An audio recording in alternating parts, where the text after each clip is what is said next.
We're reminiscing, mainly because John Meyer and his group in Basel have made a fantastic breakthrough. This breakthrough is that they've identified two of the diffuse interstellar bands. And this has been a puzzle for, maybe over 100 years. Certainly in 1919, but people think maybe even earlier.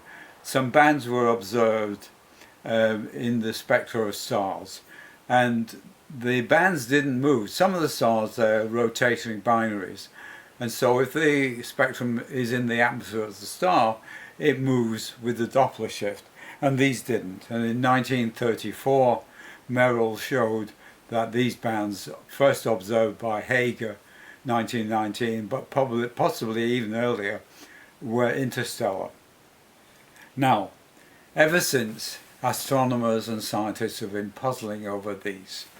And what is our part in their downfall? Well, we did do something. And it goes back to 1974, when Dave Walton and I got together with Anthony Alexander, an undergraduate, to do a BSc by thesis. That was a fantastic course at the University of Sussex. Now, Dave was a real expert at making big, long chains. He made a chain of 32 carbon atoms, and I thought that was fantastic. So we got together and they had this project, and Alexander made some carbon chains, and we looked at them by microwave spectroscopy, rotations, and we got the spectrum. I then sent those to a really good friend, Takeshi Oka at NRC in Canada, and he was excited as I was, and we saw these chains by radio astronomy in the stars, in the cold clouds from which stars and planets form. Anyway, that was good, exciting. We saw one with 7, 9, and so on. Then a star was detected. Well, it had already been detected, and our carbon chains, the ones that we made in the lab, were seen coming out of a star. And I thought, well, this is interesting, because if these molecules were made in stars, how did they get to where they were being seen? They would be broken up by the radiation fields.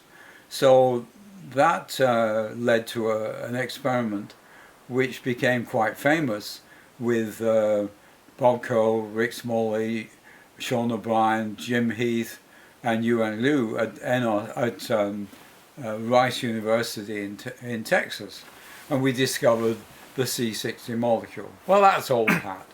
But C60 is very stable and really is very difficult to dissociate in the radiation field. Probably requires about 50 eV, and there's only about 13.6 in interstellar space, so it should be very resilient. So in 1987, I suggested that the C60 may be in space, but it be ionized as C60 plus. And that's where my friend here, John, came in, because he was interested in astronomical sort of problems, and you came to do a PhD with me. Yeah, I mean, I applied for Sussex to do astronomy, Yes. even though I was a physicist, because I wanted to do some like practical work in astronomy. And I had a really good interview, but they were doing more theoretical stuff. And then 2 weeks later I had a call from Jill Watson, if you remember, who was a secretary at the time for you, saying that you had this place to do a PhD. Well, what had happened about a year earlier, I'd done some work with a carbon evaporator. I drilled a hole in it and discharge between carbon rods, and seen some changes in the deposition as you raise the pressure because of the evaporator is a vacuum system. But I put gas in there to sort of simulate the conditions that we had had at Rice with Rick Smalley's apparatus. And then I tried to get some funds to put a quadrupole mass spectrometer on it, but I didn't get it. And I had several other things going at the time, and that unfortunately that particular project sort of fell by the wayside for a little time.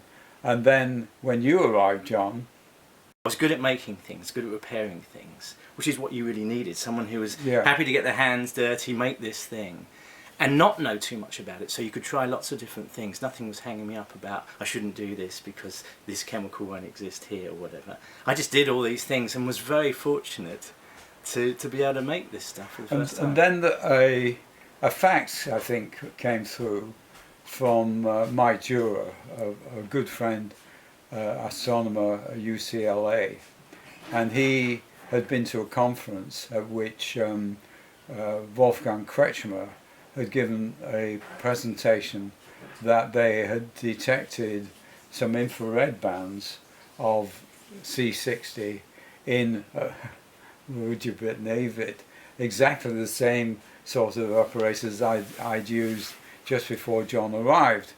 So pretty simple. It's 2 carbon rods. You stick 5 kilowatts through it. I couldn't believe it. Vaporize it. I must have had C60 on my desk for a couple of years. So John was there, practical guy, and you got to work on it. Do you remember the situation? Yeah, I do. I mean, I was in first year PhD. I wanted to get my teeth into a project, and there was a lot of work going down. Downstairs is a big lab with all the lasers and the cluster beam, and that was still being worked on.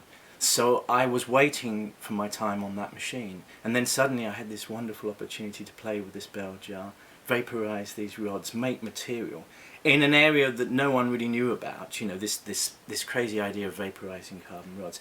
Because it was so new, I think it meant I could completely relax and just play around. And with Amit Sarkar, who was a final year student, we reproduced this spectra. Yeah. And managed to make it. In actual fact, the reason for doing this was to do it much more cheaply than the rice group. And in fact, there was a German paper by Hinzenberger around 1958 to 63, a whole series of very beautiful studies of a carbon arc into a mass spectrometer, and they saw everything up to 30. Now, if they'd gone higher, they might have seen the fullerenes, but they didn't. Well, was that because their mass spec probably didn't go that yeah, high? the technology wasn't quite so good. It was on photographic plates. Oh, wow. So that's why I did the original one before you came. Anyway, when that paper, or that fax by Mike Durer arrived, I thought, no, I've done this. And so you went on to that project, right? Yeah, and what a great project. I mean, there's a lot of luck in science, isn't there? But you know, I knew, I was not saying that I wasn't okay and I was good at making stuff, but you can't, sometimes these things you can't expect to work. They're so simple. I mean, tell me about this, because one of the intriguing things about C60 is that it spontaneously forms. Actually, you don't actually have to work that hard to make it, do you? No, that's perhaps the most unique aspect of C60. The most important thing is that it self-assembles from a chaotic plasma of carbon and hydrogen and other things as well, in great abundance and more so than anything else, much more, orders of magnitude more than anything else other than, say, C70. And so that's important, and it makes it very interesting because that's unexpected. It's against the standard equilibrium ideas. Yeah. And in space, is that a big stepping stone for larger structures, do you think? Well, I think so. I think they come out of stars. I always did think that. And that was contrary to the chemistry of interstellar space that was being propagated at the time. Iron molecule reactions of Bill Klemperer, which definitely go on, but I don't think they can assemble a molecule this size. And then when even our carbon chains, which are 8 and 9, 10, 11 carbon atoms. So I thought they must come out of stars and somehow must be resilient enough to get there. Now I couldn't understand that. That was the big problem. How did these carbon chains get from the star where they're made to the cloud where we're seeing them? And of course, when we did the experiment at Rice on Rick's apparatus, we came up with this incredibly stable molecule. And then I thought about this, and then in the next year or two gave talks, and which were written up to say that C60 must be in space, and if it was, it'll be ionized, but also it'll have things stuck to it, analogs, and that makes it even better, because if something's stuck to it, in comes a photon or cosmic ray, and it can kick off the energy, what's stuck to it, and get rid of some of this energy. So it has another really good way of surviving on the way to, or staying around in the diffused interstellar medium, where the diffuse bands are seen. The radio astronomy is seen in dark clouds because the microwave can get out of it, but the diffuse bands are invisible, and where there's a radiation field, and so it has to be stable. People didn't understand that, so they went looking for the neutral. There's no neutral out there. The neutral might well be in the cold clouds, where you can't see where it's it. protected, so it can attract stuff and protect itself. And then what happened? So then you've got this strange situation of thinking that you might be making this molecule. You've got the full infrared absorptions, and so I scraped off every time we got the full infrared band, I scraped off and made a little pot of the stuff. And then the obvious thing, I suppose, as a chemist, is to try and dissolve it out. So we put a little bit of benzene there, shook it up. Of course, it's just black fluffy soot suspended in the solution. Put it on the shelf, let the soot settle down, and then there was a coloured solution. And we knew it was pure carbon, right? You don't get coloured solutions from large particles unless it's scattering or something. So we were a bit worried about that, but it actually turns out, of course, you can dissolve C60 up in toluene or benzene. We use benzene. And then, of course, you've not only got supermolecule, but you can dissolve it up and do chemistry. Now, I remember giving me that on a Monday, and I was looking at this red solution, and I think I've kept it, really, for you. Yeah. In fact, look what it says on here.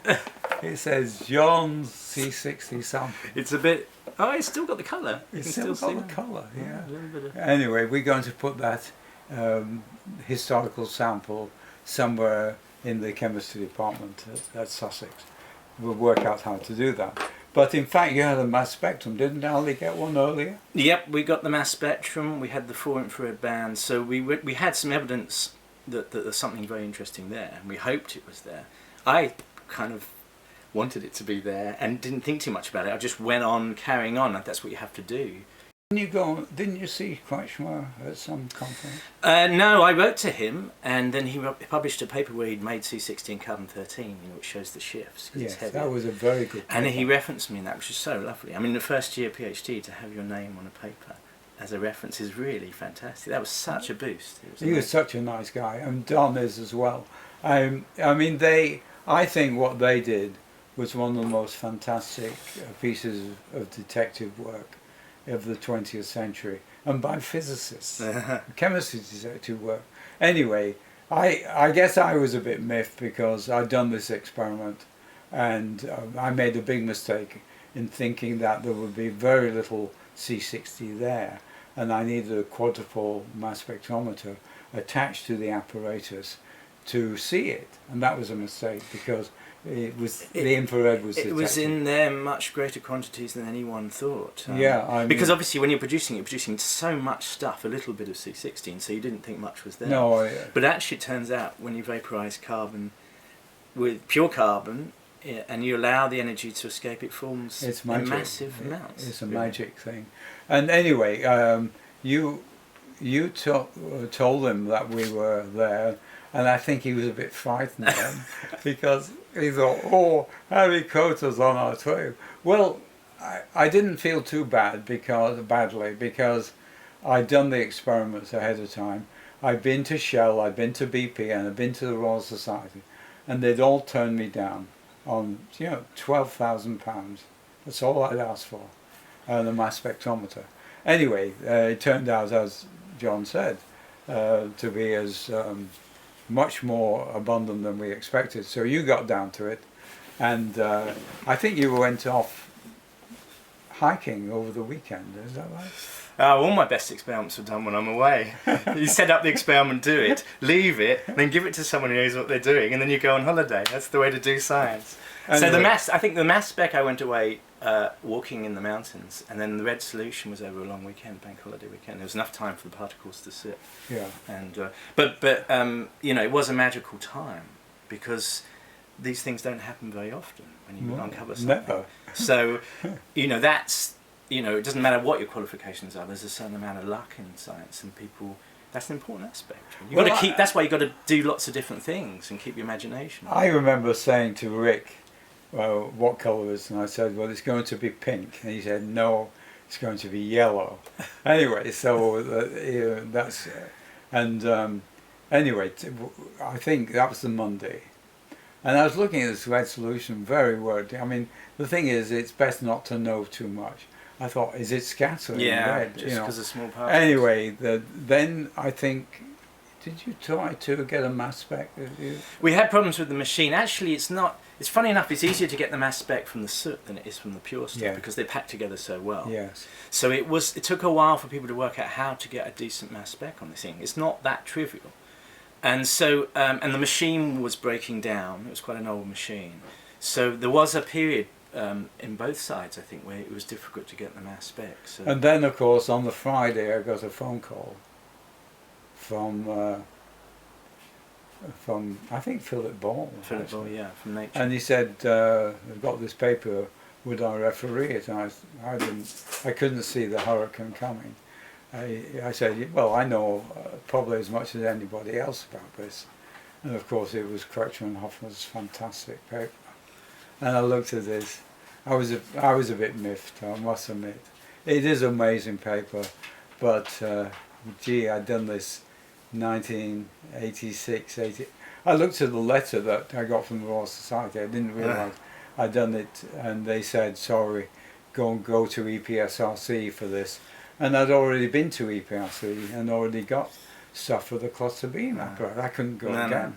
If they'd have funded that quadrupole, I realised we'd have done it. In fact, it would have clogged up the whole machine with so much coming up. But we wouldn't have got a signal because there'd be too much. Anyway, it would have been unfair if we'd got there, but it was a bit unfair to us. Yeah, I mean, Don. I talked to Don, and he'd been working on it since the 70s, right? Making carbon particles out of vaporizing carbon, not on C60. Yeah, there's a paper. There's a very interesting paper, 1977, Day and Huffman, which indicates that he was looking at this, but he was looking not for the diffuse bands, he was looking for the 217 nanometer thing in the UV. Yeah, which they think is particles, but it could carbon particles is a good candidate. Yeah, absolutely. And that's still a mystery as well a bit. Well, I think it is, but I think it's going to be.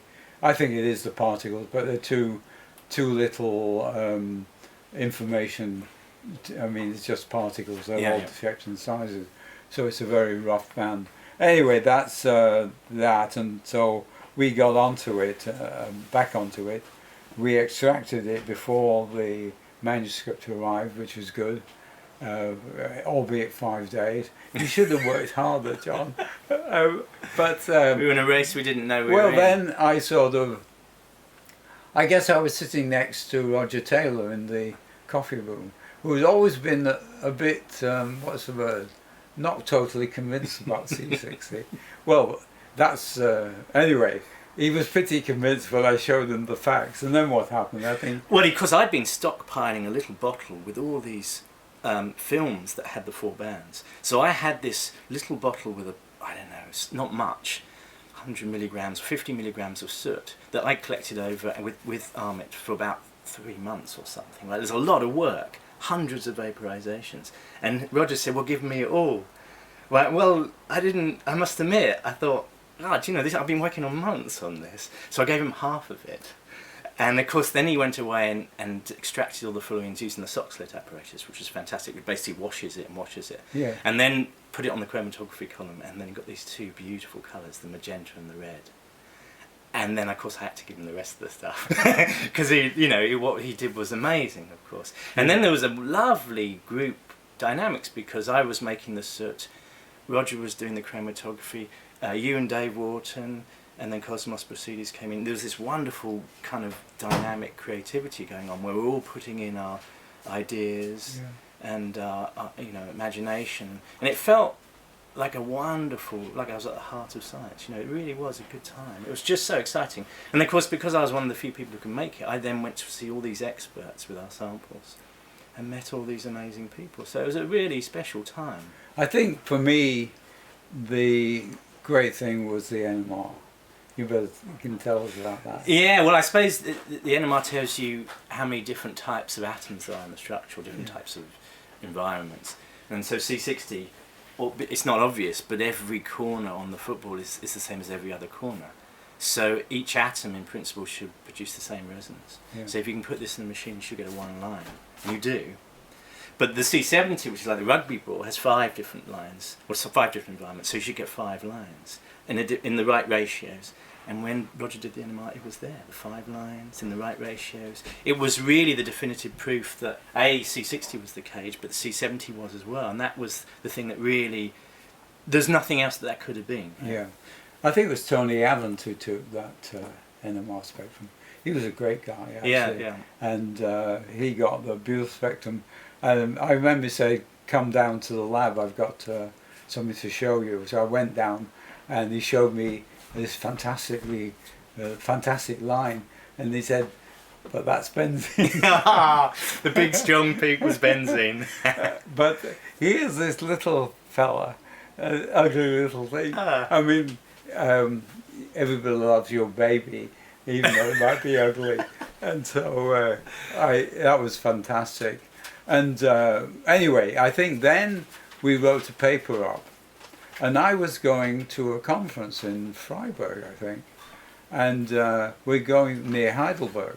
So obviously I wanted to talk to Kretschmer and tell him what we'd done and feel that, you know, honest and ethical about the thing, because I felt we had an ethical sort of reason for it's doing a big the work. Moment, isn't it? It you is. Kind of need that to be right. Yeah, absolutely. We got the first paper in Rice. Kretschmer and Huffman got the second paper, but we got the third one. So I I took the manuscript to him, and I gave him the manuscript. Now it wasn't quite finished as I remember it, because one line of C70 is in the middle of just hexagons. Yeah. So that carbon atom is shifted away from the others towards the benzene line. Yeah. And we hadn't found it in that manuscript. So it was still hidden by the benzene. Well, it wasn't hidden, but it was close. It was close. Yeah. And I think whilst I was away, Roger managed to make sure that we got the right one. And so the final manuscript was correct. But I talked to Kretschmer. I said, look, this is, spill the beans. Are you happy with this manuscript? And he's such a nice guy that he said he was. And I think in some ways, in many ways, obviously people know that Rick and Bob and I shared the Nobel Prize. But in fact, they must have been close contenders. Yeah, and well, they're supposed to be given for discoveries, not developments, isn't it? But it does seem unfair, really unfair. It's well, all prizes are unfair. Yeah. And I think I had the best deal out of it, because you have to give a very big speech, but you invited me along, and I just enjoyed every second of those 3 days. Really? Yeah, because every day was just, you know, I could relax. Oh, I know I played a little part in the role of the story. In the Nobel Prize. It was amazing. It was great. Yeah. Well, you probably don't remember much about it. It must be kind of quite stressful. Well, it was very stressful, but I think, you know, now it's broken open, and can do experiments, and now what has happened is that John Meyer in Basel really did a matrix experiment in neon matrix of C60 plus, got a couple of bands which are very interesting, but they were in a region in the near infrared, one that really has only become available very recently. And a couple of astronomers, picking up on John's matrix work and his colleagues at Basel, put in a proposal to see whether they were there, and they were there. They weren't in the right place. They're shifted by the matrix. They're shifted by the matrix, but they were very close and tantalizingly close. And that was John's experiment 93. The astronomers a year later, 94, when they observed it. And now John has spent the last 19, 20 years trying to work out how to get in the gas phase at low temperatures. Yeah. And it's a very difficult experiment. It's a state-of-the-art experiment. And the Basel group, which I think is Campbell and Ehrlich, John, and one other, but anyway, they've seen it. And so that is fantastic. Yeah, because it's the beginning of unravelling that whole story Absolutely. for 100 years. Absolutely, and now there's a chink in the wall, and I would put some money, not my money, but yours, John, on the fact that they're analogues with things stuck to them. If you thought hydrogen's a bit tricky because a lot of hydrogen can go on it. So that will dilute it a lot. Do you think the smaller fullerenes might have hydrogen? I think I would say the best thing are atoms like calcium, magnesium, sodium, and on the outside, but also on the inside.